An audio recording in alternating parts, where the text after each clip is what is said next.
La mujer del médico suspiró. Se llevó las manos a los ojos. Necesitó hacerlo porque estaba viendo mal, pero no se asustó, sabía que solo eran lágrimas. Después continuó su camino. Una vez en el zaguán se acercó a la puerta que daba a la cerca exterior. Miró hacia afuera.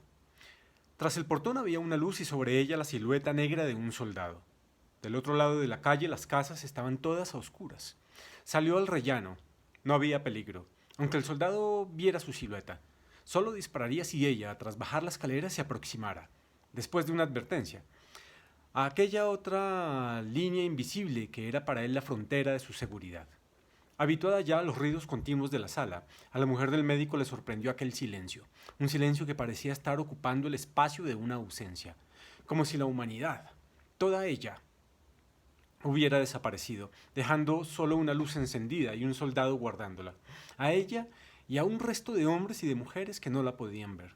Se sentó en el suelo con la espalda apoyada en el marco de la puerta, en la misma posición en que había visto a la ciega de la sala y mirando hacia el frente como ella. Estaba fría la noche, el viento soplaba a lo largo de la fachada del edificio. Parecía imposible que aún hubiera viento en el mundo. Que fuese negra la noche, no lo decía por ella. Pensaban los ciegos para quienes el día duraba siempre. En la luz apareció otra silueta. Debía de ser el relevo de la guardia. Sin novedad, estaría diciendo el soldado que iría a la tienda, a dormir el resto de la noche. No imaginaban ellos lo que estaba pasando detrás de aquella puerta. Probablemente no les había llegado el ruido de los disparos. Una pistola común no hace gran estruendo. Unas tijeras aún menos, pensó la mujer del médico. No se preguntó inútilmente de dónde le vino tal pensamiento, solo se sorprendió de la lentitud de su llegada, como la primera palabra había tardado tanto en aparecer.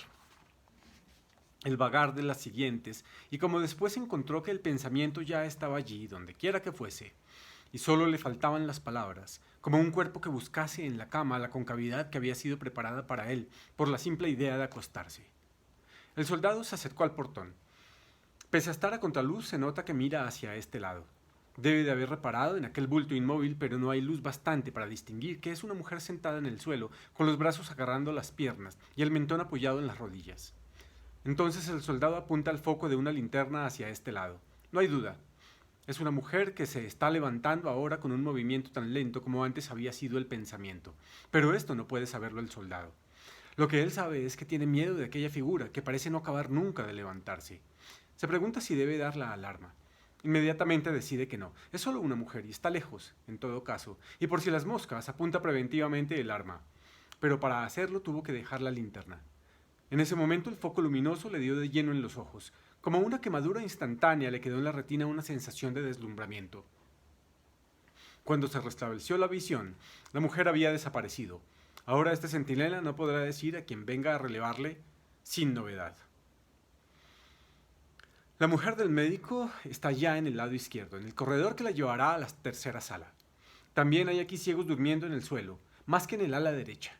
Camina sin hacer ruido, despacio. Siente que el suelo viscoso se le pega a los pies. Mira para dentro de las dos primeras salas y ve lo que espera ver, los bultos tumbados bajo las mantas. Un ciego que tampoco consigue dormir y lo dice con voz desesperada. Oye los ronquidos entrecortados de casi todos. En cuanto al olor de esta humanidad que esta humanidad desprende, no le extraña. No hay otro en todo el edificio. Y ese es también el olor de su propio cuerpo, de las ropas que viste. Al doblar la esquina para ir hacia el corredor que da acceso a la tercera sala, se detuvo. Hay un hombre en la puerta, otro centinela.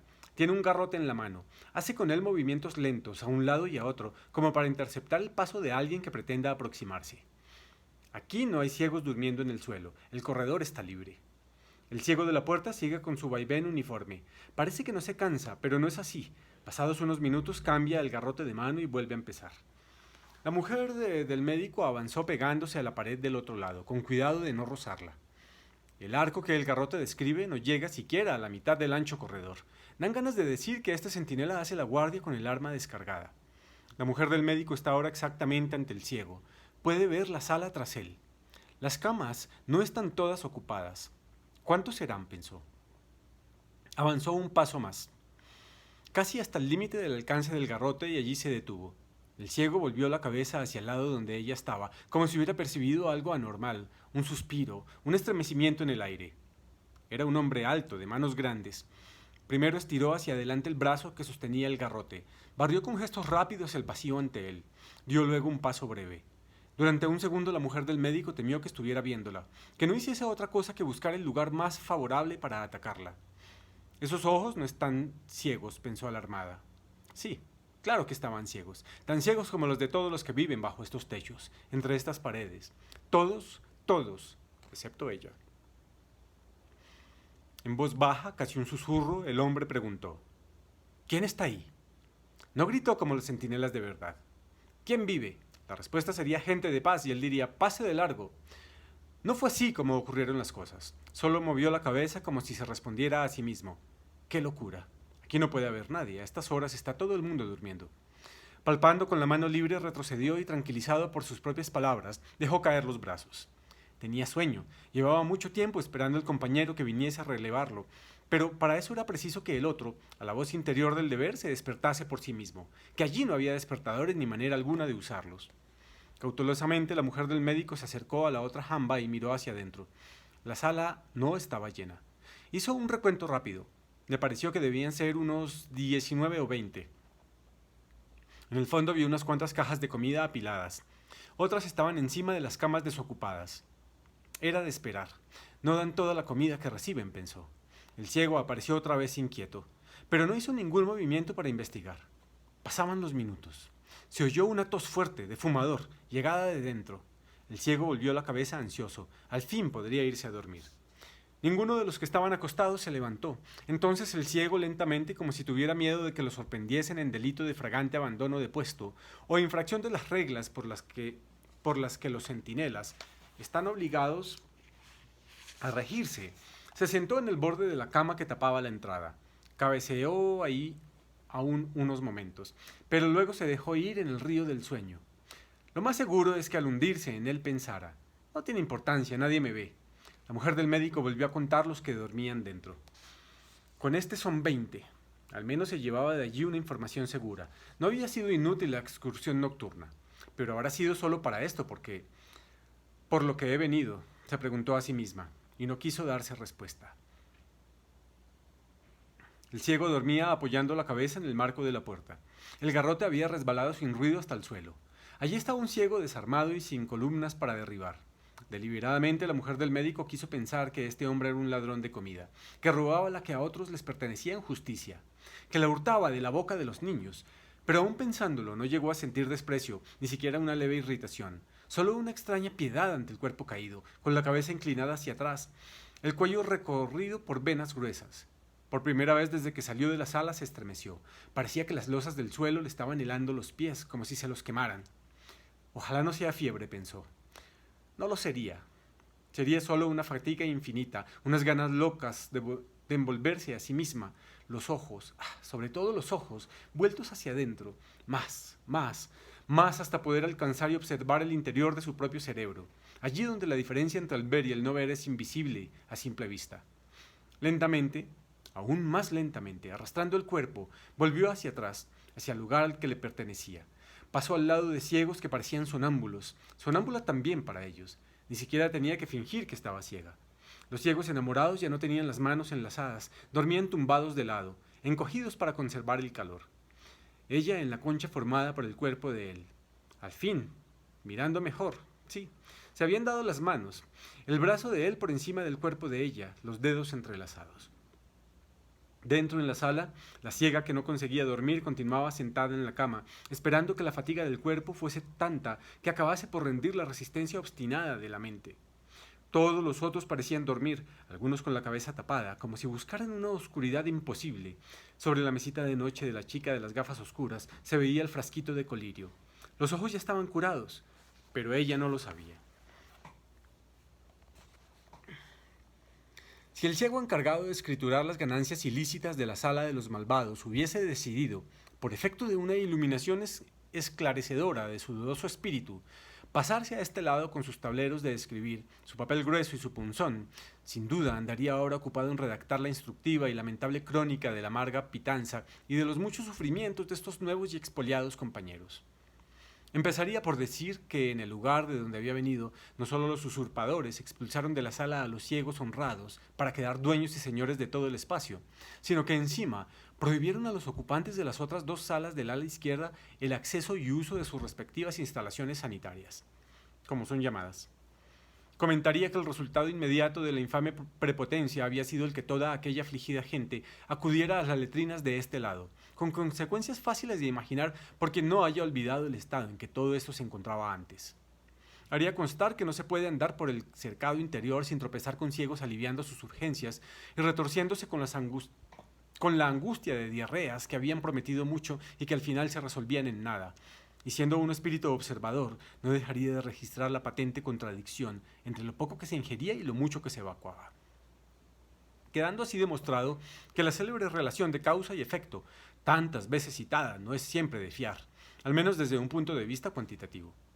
También diría que mientras a estas horas la sala de los malvados deberá estar abarrotada de cajas de comida, aquí los desgraciados no tardarán en verse obligados a recoger las migajas del suelo inmundo. No se olvidará el ciego escribano de condenar, en su doble cualidad de parte en el proceso y de cronista de él, el procedimiento criminal de los ciegos opresores, que prefieren dejar que se pudra la comida antes que darla a quienes de ella tan precisados están. Pues, si es cierto que algunos de aquellos alimentos pueden durar unas semanas sin perder su virtud, otros, en particular los que vienen cocinados, si no son consumidos de inmediato, acaban en poco tiempo ácidos y cubiertos de moho, impresentables, pues, para seres humanos, si es que todavía estos lo son. Cambiando de asunto, pero no de tema, escribiría el cronista con gran pena en su corazón que las enfermedades de aquí no son solo del tracto digestivo, sea por carencia de ingestión suficiente, sea por mórbida descomposición de lo ingerido, que para este lugar no han venido solo personas saludables aunque ciegas. Incluso algunas de estas que parecían traer salud para dar y vender, están ahora como las otras, sin poderse levantar de sus pobres camastros, derrumpadas por unas gripes fortísimas que entraron no se sabe cómo. Y no se encuentra en ninguna parte de las 5 salas una aspirina que pueda bajar esta fiebre y aliviar este dolor de cabeza que en poco tiempo se acabó lo que había, rebuscando hasta en el forro de los bolsos de las señoras. Renunciaría el cronista por circunspección a hacer un relato discriminativo de otros males que están afligiendo a muchas de las casi 300 personas puestas en tan inhumana cuarentena, pero no podría dejar de mencionar al menos 2 casos de cáncer bastante avanzados, que no quisieron las autoridades tener contemplaciones humanitarias a la hora de cazar a los ciegos y traerlos aquí. Dijeron incluso que la ley cuando nace es igual para todos, y que la democracia es incompatible con tratos de favor. Médicos, entre tanta gente, así lo quiso la mala suerte, hay solo uno, y para colmo oculista, el que menos falta nos hace. Llegando a este punto, el ciego cronista, cansado de describir tanta miseria y tanto dolor, dejaría caer sobre la mesa el punzón metálico. Buscaría con mano trémula el mendrugo de pan duro que habría dejado a un lado mientras cumplía con sus obligaciones de escribano, pero no lo encontraría porque otro ciego, de tanto le puede valer el olfato para esta necesidad, se lo había robado. Entonces, renegando de su gesto fraternal, el abnegado impulso que lo habría traído a este lado, decidió el ciego cronista que lo mejor, si aún estaba a tiempo, era volver a la tercera sala al lado izquierdo, donde al menos, por mucho que se le revelara el espíritu de santa indignación ante la injusticia de aquellos malvados, no pasaría hambre. De esto realmente se trata. Cada vez que los encargados de ir a buscar comida vuelven a las salas con lo poco que les fue entregado, estallan furiosas las protestas.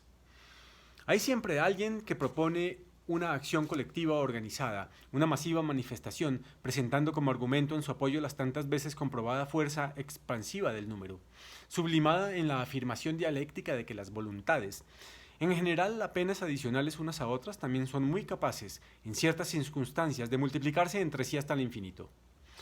No obstante, los ánimos se calmaban pronto. Bastaba con que alguien más prudente, con la simple y objetiva intención de ponderar las ventajas y los riesgos de la acción propuesta, recordase a los entusiastas los efectos mortales que suelen tener las pistolas. Quienes vayan delante saben lo que les espera, decían. En cuanto a los de atrás, lo mejor es no imaginar qué sucederá en el caso bastante probable de que nos asustemos al primer disparo. Seremos más los que moriremos aplastados que a tiros. Como solución intermedia se decidió en una de las salas, y de esa decisión pasaron noticia a las otras, que mandarían a buscar la comida. no a los ya escarmentados emisarios de costumbre, sino a un grupo nutrido de ellos, manera de decir esta obviamente impropia, unas 10 o 12 personas que tratarían de expresar coralmente el descontento de todos.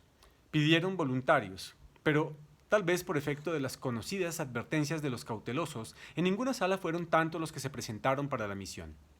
Gracias a Dios, esta evidente muestra de flaqueza moral dejó de tener cualquier importancia e incluso de ser motivo de vergüenza, cuando, dando la razón a la voz de la prudencia, se tuvo conocimiento del resultado de la expedición organizada por la sala autora de la idea. Los 8 valerosos que se presentaron fueron inmediatamente corridos a garrotazos, y si bien es verdad que solo fue disparada una bala, no es menos cierto que ésta no llevaba la puntería tan alta como las primeras. La prueba está en que los reclamantes juraron después haberla oído silbar cerquísima de sus cabezas. Si hubo aquí intención asesina, tal vez lo vengamos a saber después. Concédase por ahora al tirador el beneficio de la duda, es decir, que aquel disparo no pasó de ser un aviso, aunque más en serio, o que el jefe de los malvados se equivocó acerca de la altura de los manifestantes, por imaginarlos más bajos o quizá, su posición inquietante, el equívoco fue imaginarlos más altos de lo que realmente eran, caso en el que la intención de matar tendría que ser inevitablemente considerada.